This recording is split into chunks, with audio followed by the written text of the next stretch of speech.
මං ඉතින් කාටවත් කරදරයක් නෑ. මුන්ට මේ ආතල් එකේ මේ එක එක ඒවා කිව්වට මුන්ට ඕන දැනුමුතුකම් ගුරුහරුකම් හැම දෙයක්ම මම මගේ වීඩියෝ වලින් දීලා තියෙන්නේ.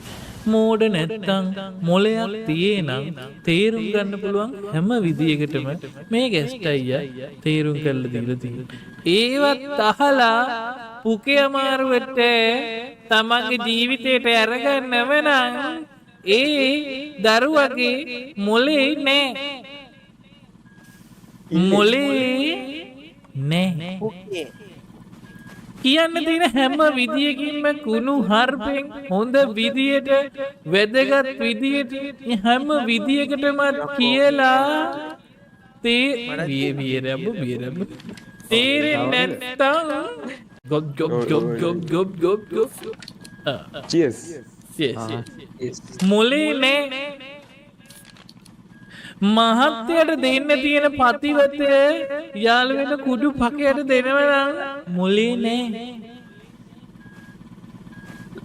පින්වතුනි උන් ගහලා පනින්න එනවා කියලා දැන තමන්ගේ තියෙන වටිනාමදී දුන්නම ඌ ඉන්නේ නෑ.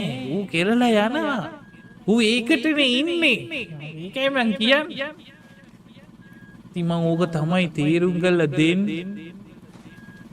හැම විදියටම තේරුම් කරලා දෙන්නේ.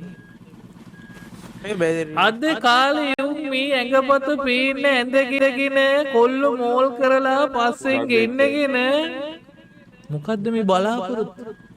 පින්වතුනි මේ ශරීරයේ මේ කුණු කය මේක ජරා. හැබැයි මේ කාමයේ කියන තුලින් මේක අපේ ඇස් බැහුවම මේකට අපි හරිම ආලේකයි.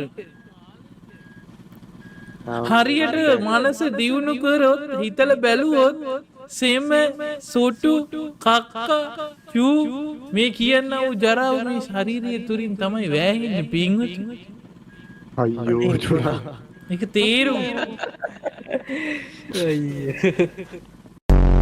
වැඩි කියන්න උඹල මේ අන්තිමේ බනහන්න මුගේ බනහන්ටාවද ඈ තෝ බනහන්ටාවද කොටුවේ ගැස්ටා කොටුවේ ගැස්ටා කියන්නේ බෞද්ධ බඩුවක්